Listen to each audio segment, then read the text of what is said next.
हे राम।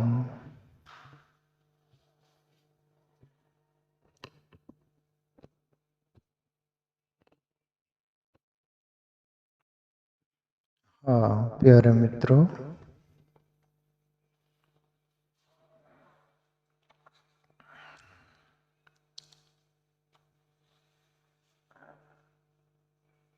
एक प्रश्न एक भाई साहब जिज्ञासु ने पूछा है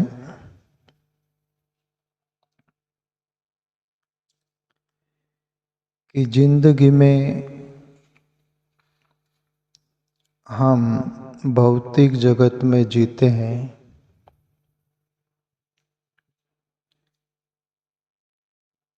भौतिक जगत में भी किन्हीं का सहारा लेकर जीना पड़ता है। किसी से कुछ सीखना पड़ता है जो जिंदगी में काम आता है, हमारे जीवन में भी हर एंगल से। जैसे कि कोई भी फैक्ट्री हो, मिल हो, और कोई भी उद्योगपति हो, उसका जो कारोबार होता है उसके बारे में हमें जानकारी, नॉलेज हो तो हम भी वो कर सकते हैं। एक तरह का ये भी भौतिक जगत में, जैसे हर बात के लिए आप इसको ले लीजिएगा। इस अंदाज में वो पूछ रहे हैं कि भौतिक जगत में हम किसकी संग करें और किसकी ना करें। दूसरी बात उन्होंने पूछा कि आध्यात्मिक जगत में भी हम कौन सी संग करें, कौन सी न करें। जिसको ले लो तो भले लोगों की, साधु संतों की, जो आचार्य लोग होते उनमें से किसकी संग करे आखिर, जो आध्यात्मिक जगत में भी उन्नति हो और भौतिक जगत में भी। भौतिक जगत में हम जीते हैं, वहाँ भी हमें रोटी रोजी चाहिए, सुख सुविधा चाहिए, एक नॉलेज चाहिए, जानकारी चाहिए, जिससे हम भौतिक जगत में भी आगे बढ़ सकें, जिसके लिए किसके आगे हाथ फैलाना न पड़े, ऐसे इस अंदाज में हम जी सके। उनका कहने का तात्पर्य। और आध्यात्मिक जगत में भी ऐसे सच्चे संत महापुरुष हो, ऐसे सच्चे आचार्य हो, जिनकी प्रेरणा लेकर, मार्गदर्शन लेकर हम सही पथ पर चल पड़े। वो सत्य की खोज में बोल दो या सही परम शांति आनंद की ओर, एक त्याग वैराग्य ऐसा जो जीवन में परम शांति का हम एहसास कर सके, इस अंदाज में उनका प्रश्न है। तो ये प्रश्न लेने से पहले मैं चाह रहा हूं एक कबीर साहब का दोहा ले लूं। हो सकता है उन्हीं संदर्भ में आ सकता है दोहा, फिर इस बात को अपन आगे बढ़ाएंगे, जो कि समझने जैसा है। भौतिक जगत में और आध्यात्मिक जगत में हम किसकी संग करें, वो कबीर का दोहा। मांगन मरण समान है, मति मांगो कोई भीख, मांगन ते मरना भला, ये सदगुरु की सीख। एक दूसरे कहीं और दोहा में कबीर साहब का पढ़ा था, मांगू नहीं मर जाऊं अपने तन के काज, औरन के कारणे मांगते मोई ना आवे लाज। ऐसा करके कबीर साहब बोले, मैं मांगू नहीं, मर जाऊंगा अपने तन के लिए, पर दूसरों के लिए यदि मुझे मांगना पड़े, मांगना पड़े, तो मुझे कोई शर्म और लाज नहीं आएंगी।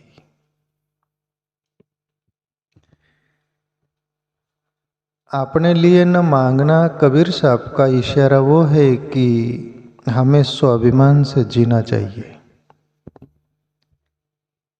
खुद ब खुद दो पैसे कमाकर कर्म करके किसी के आगे हाथ फैलाना न पड़े, ऐसी स्वाभिमान की जिंदगी हम जीना चाहिए। ये कबीर साहब इशारा कर रहे हैं।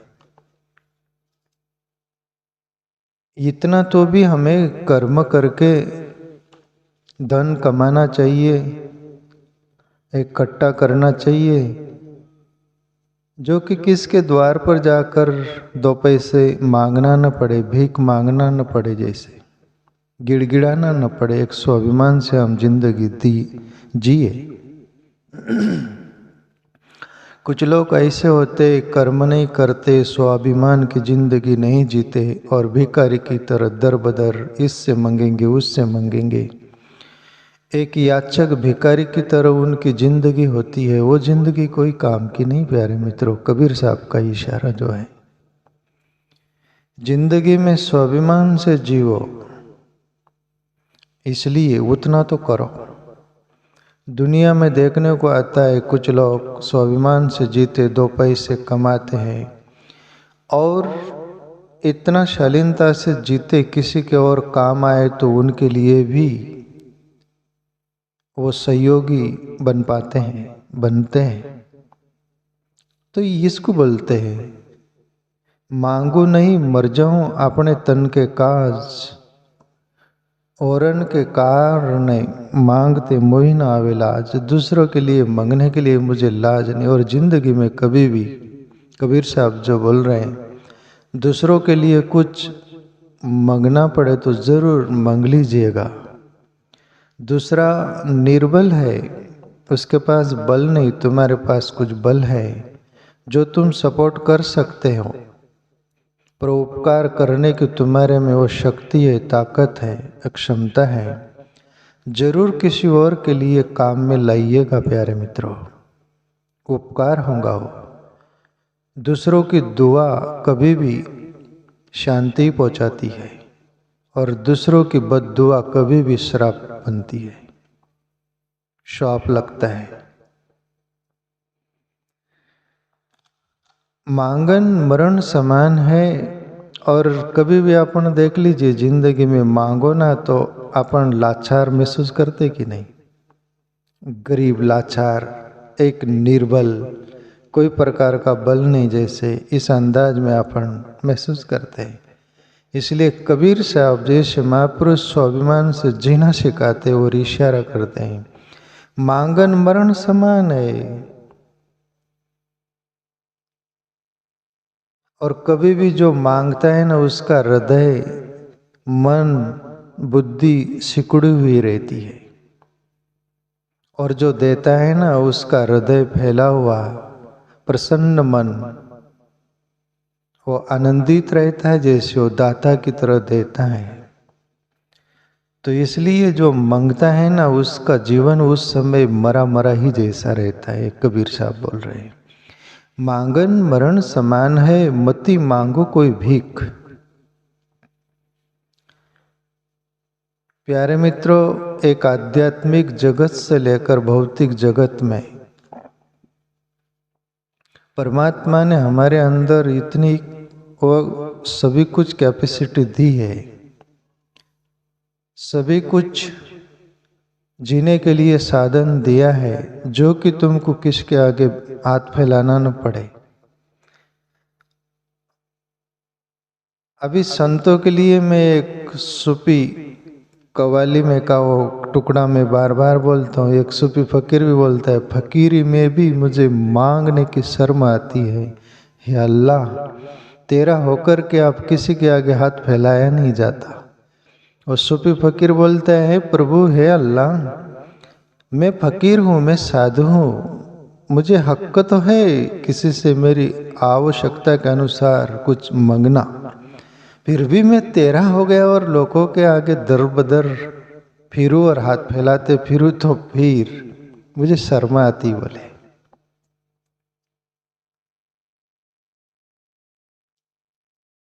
तो यही स्वाभिमान से जीना, मति मांगो कोई भीख, मांगन ते मरना भला। ये सदगुरु की सीख। सदगुरु की सीख वो होती है कि मांगो मत, दो। मांगने वाली जिंदगी मत बनाइएगा, देने वाली जिंदगी बनाइएगा। कुछ भी दो, देना सीखो। दो शब्द मधुर बोल दो, किसी की तरफ मुस्कुरा दो, अरे एक गिलास पानी दे दो, एक रोटी दे दो, किसी से आदर से बैठो वो दे दो। कुछ भी जिंदगी में जो भी कुछ तुम्हारे से हो सके वो दो। और जो देता है ना वो प्रसन्न रहता है, और जो मांगता है ना उसकी मांग पूरी नहीं हुई तो सिकुड़ा जीवन, दुखी जीवन। इसलिए कबीर साहब ये इशारा कर रहे हैं। तो इसी संदर्भ में अपन कबीर साहब को यहाँ रखते हुए ये प्रश्न का उत्तर ले अपन। प्यारे मित्रों, भौतिक जगत में भी उसी की संग करो जो आगे प्रगति कर चुका है। जो कबीर साहब बोल रहे, जो किसी के आगे हाथ फैलाया नहीं, कोई हाथ फैलाए तो उसके हाथ में वो कुछ देता है, ऐसे लोगों की संग करो। जो हर बातों से आगे निकल गया है, कहीं भी अटका नहीं, कहीं भी फंसा नहीं। ऐसे वो एक शब्द बोलते हैं ना, चतुराचा चाकर व्हावा, मूर्खाचा स्वामी नको। हिंदी में बोलूं तो चतुर का चाकर हो जाना, दास हो जाना, पर मूर्खों का स्वामी नहीं होना। मूर्ख कभी भी गड्ढे में ही ले जाएगा। ओच्चे की संगत कटारी का मरना, कबीर साहब बोले। कुछ ग्रेट मान चतुर होंगे ना, उनका दास भी यदि बन जाओगे, आप कहीं फंस भी गए तो वहां से निकाल लेगा वो। कुछ दुनिया में ऐसे भी लोग होते हैं, मूर्खों का राजा बनने में रस आता है। रस कुछ कुछ बातों में दुनिया को रहता है, हर कोई रस लेना चाहता है। जैसे वो बात नहीं बोला करते अपन कि एक मजूर था, एक सेठ के वहां पर काम करता था, 2 रुपया रोज था वो जमाने में। उसके अंदर भी एक दिन कौतुक हुआ कि यार मालिक बनने में क्या मजा आता होगा, अपन भी देख ले। अपन तो मजूर है, 2 रुपया रोज, पर अपन भी मजूर लगा लेते। 2 रुपया रोज से भले अपने को कुछ मिले नहीं, पर मालिक बनने में क्या मजा आता है। एक मजदूर वर्कर्स को पकड़ा, भाई 2 रुपया रोज दूंगा, चल आज काम करना। अब उसको रोजंदारी से मजूर आया, और वो जो मजूरी था वो पैर पर पैर रख के बादशाह जैसा, राजा जैसा, कि सेठ साहूकार जैसा बैठा है, पैर हिला रहा है ऐसा ऐसा, और बोला ऐसा कर वैसा कर।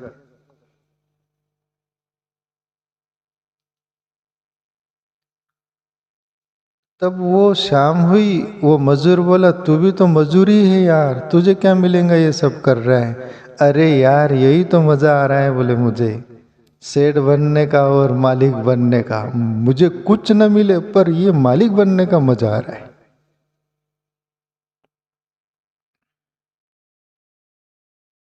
मालिक बनने का मजा आ रहा है। मैं क्या बोल रहा था इसके पहले? हाँ, प्रश्न का उत्तर न हो। तो कहने का तात्पर्य, संग ऐसो की करो जो आगे तुम्हें ले जा सके। संत हो कि साधारण जगत के व्यक्ति। यहां पर मैं एक दृष्टांत देना चाहूं।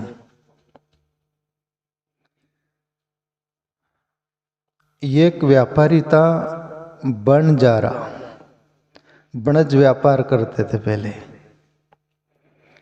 बनजारा बैल जो होते हैं ना, बलद बोलते हैं ना, बैल,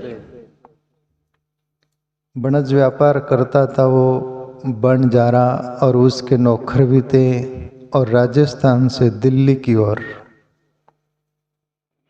बहुत बैलों पर मुल्तानी मिट्टी बोलते ना, वो लाद कर बेचने के लिए दिल्ली साइड में आ रहे थे। वो बंजारा यानी बनज व्यापार करते थे ये लोग सब। बंजारा इतने बैलों पर मिट्टी लाद रखे हैं सब कुछ, तो आते आते कुछ गांव लगे, वहाँ पर दोनों बैलों पर बराबर मिट्टी जो लादी जाती ना, बैलेंस, तो कुछ गांवों में एक तरफा बैल तरफ जो मिट्टी थी वो बिक गई, एक तरफा वजन रह गया। अब सोच में गिर गए वो कि करना क्या, बैल पर कैसे। तो वो जो मालिक था सेठ, नौकर बोले कि मालिक ये क्या करना चाहिए। मालिक ने बोला कि राजस्थानी जो रेती है ना, ये वाळवंट वाला जो, उसको एक तरफा भर लो बोले। अब नौकरों को बोला, वो नौकर भर लिए, बैल पर दोनों तरफ बराबर हो गया।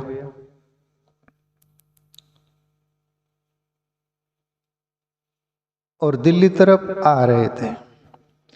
आते आते एक बैल के जो रेती थी ना, वो थोड़ा बोरा फट सा गया था, थोड़ी रेती गिर रही थी। एक दिल्ली तरफ से एक व्यक्ति आ रहा था, वो देखा, वो बोला कि भैया ये रेत क्यों भर रखे बैल पर, और ये क्यों, क्या है मामला ये सब।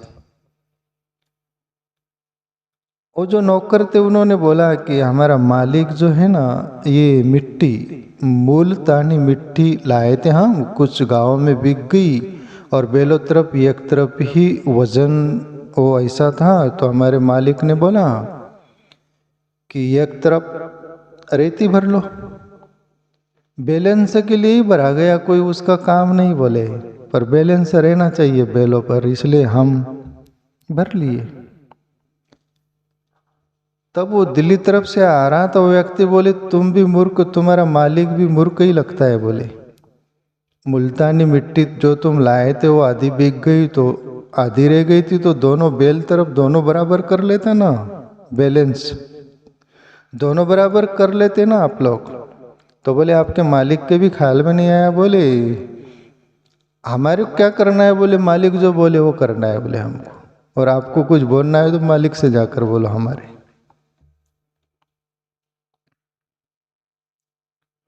वो ऐसा, वो बोले ठीक मैं आपके मालिक को से बोलता हूँ, आपका जो मालिक है। और मालिक के पास गए, वो बोले कि ये जो बैलों पर आपने रेत लादी है एक तरफा, मुल्तानी मिट्टी खत्म हो गई थी, कोई ले लिया था, तो एक तरफा ही रह गई थी, तो दोनों आधा आधा कर लेना चाहिए था ना आपको। वो मालिक जो था व्यापारी, वो बोला कि इसके पहले मैं आपसे पूछ लो आप कहाँ से आए। बोले मैं दिल्ली से आ रहा हूँ। बोले दिल्ली क्यों गए थे, तो बोले मैं भी व्यापार करने गया था, कुछ धंधा करने गया था, कुछ पैसे कमाया भी, पर बीमार बुखार हो गया तो उसमें पैसे खर्च हो गए, व्यापार में टोटा आ गया सब कुछ, तो वहाँ रहना कैसा क्या, इसके लिए मैं दिल्ली से अपने गांव तरफ जा रहा हूँ। बोले तो उस मालिक ने बोला और नौकरों से कि इसकी बात मानो मत, बोले ये रेती रहने दो, रेती भी ले चलो दिल्ली तरफ। ये आदमी की सुनना नहीं। बोले ये आदमी की इसलिए नहीं सुनना कि जिसको व्यापार करते नहीं आया उसमें टोठा आ गया, व्यापार बिजनेस करने गया था, सब कुछ करने गया तो उसमें टोटा आ गया और वापस घर लौट रहा है, तो इसकी मति गति तो ठीक है कि वो मिट्टी आधा आधा कर लेना था, पर ये आगे नहीं बढ़ पाया। बोले ये जो व्यापार को आगे बढ़ाना या नहीं, बोले वहां पर पीछे हो गया। बोले वो यानी टोटे में आ गया, तो इसकी क्या सुनना। बोले इसकी सुनना नहीं। और दिल्ली तरफ गए, कहते हैं दिल्ली में जगह ली थोड़ी सी, वहाँ पर मुल्तानी मिट्टी एक तरफ रख दी, एक तरफ रेत, और बिकने लग गई मुल्तानी मिट्टी। अब रेत भी पड़ी थी, तो वहाँ का एक राजा था दिल्ली का, उसको कोई बीमारी हो गई। बीमारी हो गई तो वहाँ पर वैद्यराज आते हैं और राजा का बीमारी देखते, और बीमारी देखकर मंत्रियों से बोलते हैं कि तुम्हारा राजा को बचाना हो, बीमारी ठीक करना हो, तो ये राजस्थान की वाळवंट वाली रेती जो होती ना, वहाँ पर लेके जाओ बोले उसको, वहाँ पर बैठाना बोले टिल्ले पर, तो कुछ दिनों में इसकी बीमारी ठीक हो जा सकती बोले। मंत्री बोले कि इतनी दूर राजस्थान ले जाने पेक्षा दिल्ली में ही कहीं रेत बिकती होगी राजस्थान की, तो क्यों न वहाँ देख ले। बोले हो सकता है, वहाँ से भी खरीद कर लाओ और ये एक टिल्ले पर एक टिल्ला बनाकर उस पर राजा को बैठा दो तो ये बीमारी ठीक हो सकती है। और हुआ ऐसा, मंत्री वो सब गए वहाँ से खरीदने के लिए, तो यहाँ पर मुल्तानी मिट्टी भी थी, रेत भी थी। तो रेत का भाव पूछा मंत्रियों ने कि क्या कैसा। और जो मालिक था वो बोला कि रेत का भी भाव वही, मुल्तानी मिट्टी का भी भाव वही, बेलों पर दोनों लाद कर लाए हैं, एक ही वजन था और एक ही भाव रहेगा, आपको लेना हो तो ले सकते। और कहते कि मुल्तानी मिट्टियों के भाव ही वो रेत बिकी, उतने ही पैसे आए। तब वो मालिक नौकरों से बोलते हैं कि आज वो दिल्ली से लौट रहा था वो व्यक्ति, उसकी अपने यदि सुनकर रेती खाली कर लेते तो आज इतना मुनाफा होता क्या।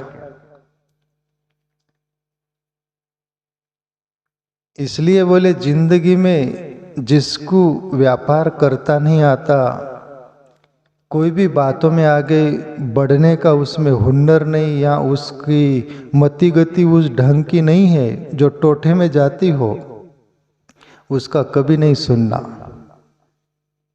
उसका संग भी मत करना, जो अपन भी टोठे में जा सकते हैं बोले। इसलिए उसी की सुनो जो आगे प्रगति कर रखा है। तो ये जो व्यक्ति प्रश्न जो पूछ रहे उनका मैं ये बोलना चाहूँ कि ये भौतिक जगत में भी आप उसी की संग करिए जो आगे निकल गया हो, हर व्यापार में, धंधे में, हर बातों में, जो टोटे में लाश में आते हो उनकी संग करके तुम्हारा भी वैसी गति होगी। अब आध्यात्मिक उन्होंने बोला कि आध्यात्मिक जगत में कैसा हम संग करें, तो जो साधु संत हो, भले जो अच्छी संग होती है आचार्यों की, साधु संतों के, ऐसे लोग जो आध्यात्मिक जगत में उन्नति किए हैं, साधन भजन करके, आत्मचिंतन करके उस आत्म तत्व का अनुभव किए, कुछ न कुछ जिंदगी में पाया है उन्होंने, ऐसे साधु संतों के, आचार्यों की ही संग करनी चाहिए।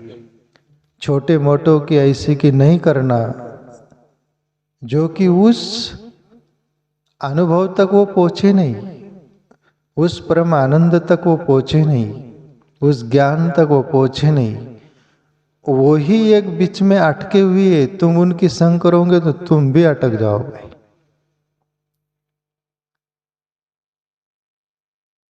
है ना। तो आध्यात्मिक जगत में भी भली संग करिएगा अपन, और भौतिक जगत में भी अच्छी संग करिएगा, तो दोनों हमारे सुधर जाएंगे।